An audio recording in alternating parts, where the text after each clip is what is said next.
The thing about political parties is that just like any party you might go to, people gravitate towards certain groups. They go off and have breakouts into, different areas of the house. Everyone seems to always, gravitate to the kitchen at a party. And just like that, that happens within political parties as well. Groupings happen. Some groups are bigger than others. We saw when Corbyn first became, leader of Labour Party. Momentum put out this announcement that the Labour Party is now a socialist party, which was met by a lot of other people in the Labour Party as a bit of a oh no moment. What's going on here? Because not everyone in the Labour Party, because it has always been for quite a number of years now a big tent party, wasn't really met with the best results. And there were attempts to try and mingle, try and, meet these people halfway. Wasn't meant to be, unfortunately. But it's also the exact same in the Conservative Party. You've got all these right-wing nut jobs who have really been running the show for the past year. And they seem to forget themselves that there's actually this quite popular group in the Conservative Party called the One Nation Party, the more centrists of the Conservative Party. And they always seem to forget that this is a section of people that actually exist. And sometimes they acknowledge they exist, sometimes they don't.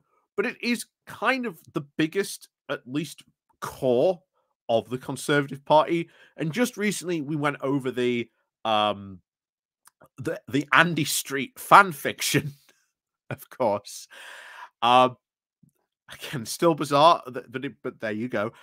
But now it seems that Andy Street is now being put forward by the centrist Tories as not only to stand for Parliament, but potentially one day its leader.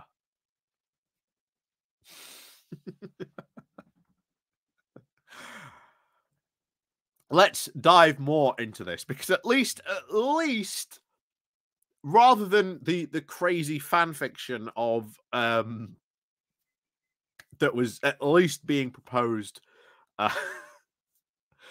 by Conservative Home, here in this piece, it seems to be backed up by people saying, oh well, actually we kind of like Andy Street to stand. We'd like him to be in Parliament, and maybe we might slot him in as leader. But honestly, at the moment, so long as these far right wackos are running around in the Conservative Party, he doesn't stand a single ghost of a chance. But we'll see. Well, that honestly would be quite funny, because it would almost sort of be like when Tom Tugendhat was running in the campaign. If you remember that particular leadership election, he was saying a lot of the quote right stuff that many of the centrist Tories wanted to hear. But the thing was, the rest of the non-parliamentary Conservative Party was just not that interested in him. Will they be more interested in Andy Street? Who knows? Maybe time will tell. Maybe attitudes will shift within the Conservative Party. Who knows? But until that happens, let's see what these centrist Tories are now trying to urge. What do they like so much about Andy Street in particular? And why now are you probably going to see a lot of PR campaigns around Andy Street? Probably for the next year or so. But before we do getting into this, please do remember to click like, share, and subscribe. And of course, as always, there is the link down below to my Patreon page, the Buy Me Coffee link, where you can buy me coffee. And of course, as always, there is the YouTube thank you button, and of course, the Pony Club down below as well. So let's crack on into this. This comes from The Guardian with the title of "Centrist Tories Urge Andy Street to Stand for Parliament and Maybe One Day Leader."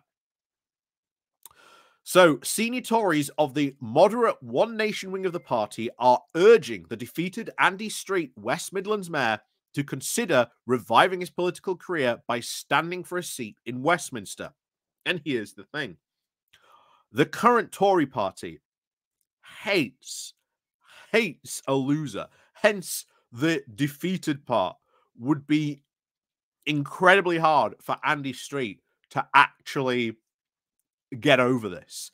The party hates losers. And at the moment, Andy Street was meant to be there. You know, this was, as we said, this was Sunak's big plan. He would have this, and then he would have Andy Street and Ben Houchin. And regardless of what happened at the local elections, at least those would be his two pillars. That would be his get out, his escape route, regardless of what happened. But of course, Andy Street then lost. This is why I now think maybe soon, who knows, he's still being very suspiciously quiet at the moment.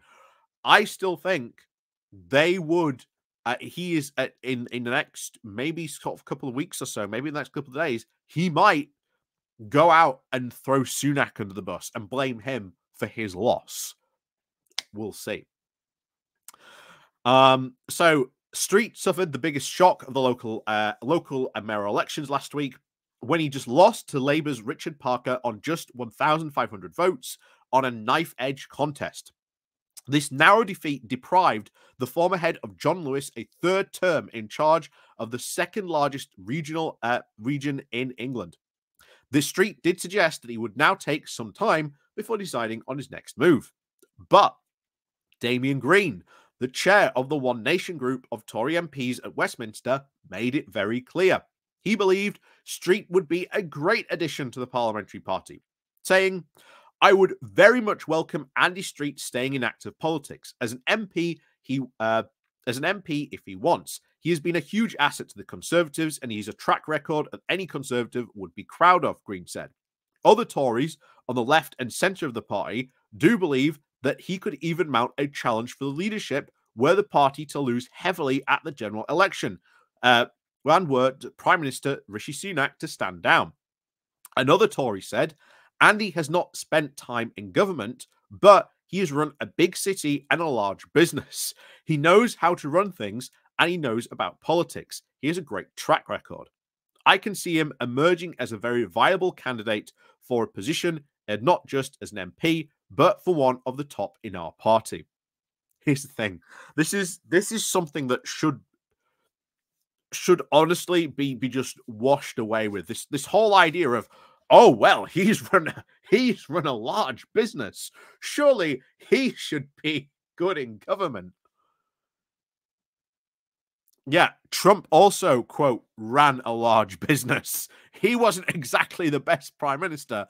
And technically, Rishi Sunak runs a large business. He's not exactly a good prime minister either. Jacob Rees-Mogg ran a large business, Somerset Capital. Not exactly the best candidate you can pick.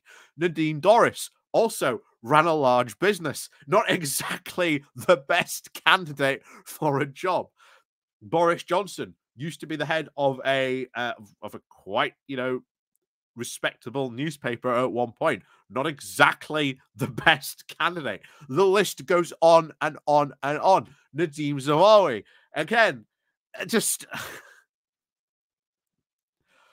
because people run large businesses does not mean that they are going to be suited to life in politics. It is a completely different ballgame. It is a completely different sort of environment than a business.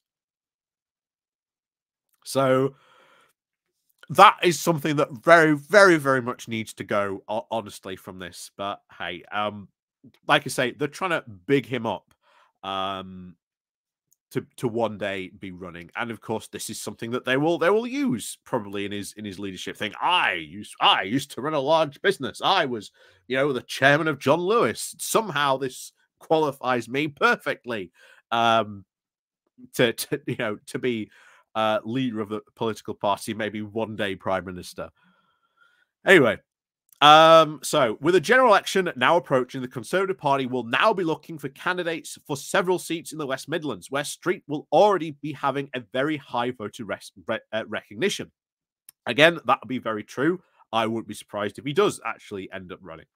One vacancy will be in Solihull West and Shirley, Where the Tories have a majority of more than 21,000 in 2019, Solihull was one of the several council districts voting in the mayoral election where Street won by a large margin.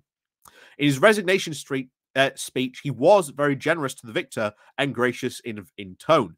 Street thanked his team and said he was very sorry that he'd not been able to win a third term. He appeared to hint that he might stand for the mayoralty again in 4 years' time, telling his supporters and allies that he was sure that they would live to fight another day. During his campaign, he went out of the way to very distance himself from Sunak and the Conservative Party, describing his offer as Brand Andy. He knew, just as everyone else, just how toxic the party had become. Not just Sunak, but the Tory brand itself. And the question is, does he now actually want to get involved in the swamp? Does he now actually want to start dipping his toes in the swamp? Because he's going to get tarred with that exact same, Tory brand once he starts running as a Tory MP. But so Tories MPs fully understood why he had to do this to have a chance of retaining the mayoralty. The Spectator last week praised his dignity in defeat and wondered whether one day Street could rise to the very top of the party. So already he is being built up. If the Spectator is going, maybe this guy could one day rise to the top of the party, you'll notice they're not saying that about Ben Houchen for very obvious reasons, because they all, I think, know full well with the dodgy dealings going on in the Teesside Freeport. But there you go. Anyway, they said that it was a classy performance, one of which will have sharpened the sadness of many Conservatives already now feeling his loss. The magazine said, Street balanced the acceptance with an honest admission of acute disappointment and a collection of emotions that felt real and unfiltered. After a grim few days for the party, with the memory of Susan Hall's less than gracious concession speech in London still fresh in the mind, we might have to cover that as well at some point. In fact, we might cover that next.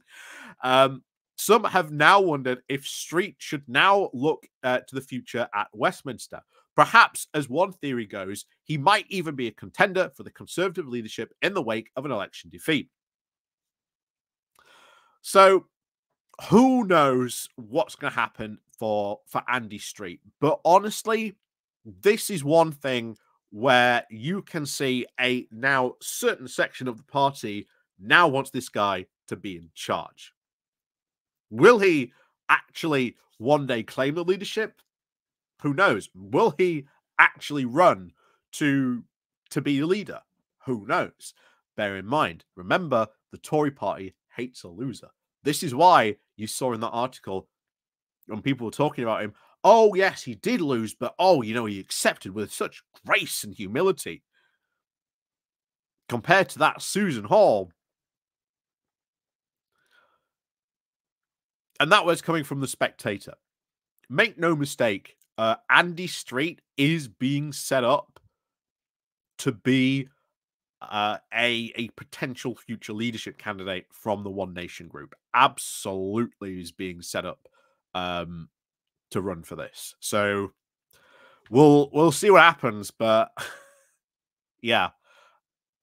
That Andy Street fan fiction, well, a lot of it probably is not going to come true. Maybe the part about him one day becoming leader, maybe that's the kernel of truth we can take away from that. But then how does he control the rest of the party? Because that has been ever since David Cameron. How do you control the party? What is he going to do to bring the party into heel? How is he going to control all these troublemakers? How is he actually going to sort of, get things done when a large section of his party might just go, that's a terrible idea? How does he speak to them and do that? Being mayor is pretty much, you are in charge. You are like the sole body in charge. There's not a lot of people at the moment in these regional mayoralships that can sort of challenge you in that way. So unless he intends to become very, very dictatorial and really start cracking some heads together in a very dramatic way, he is just going to have the exact same problems of all the recent Tory party leadership. Uh,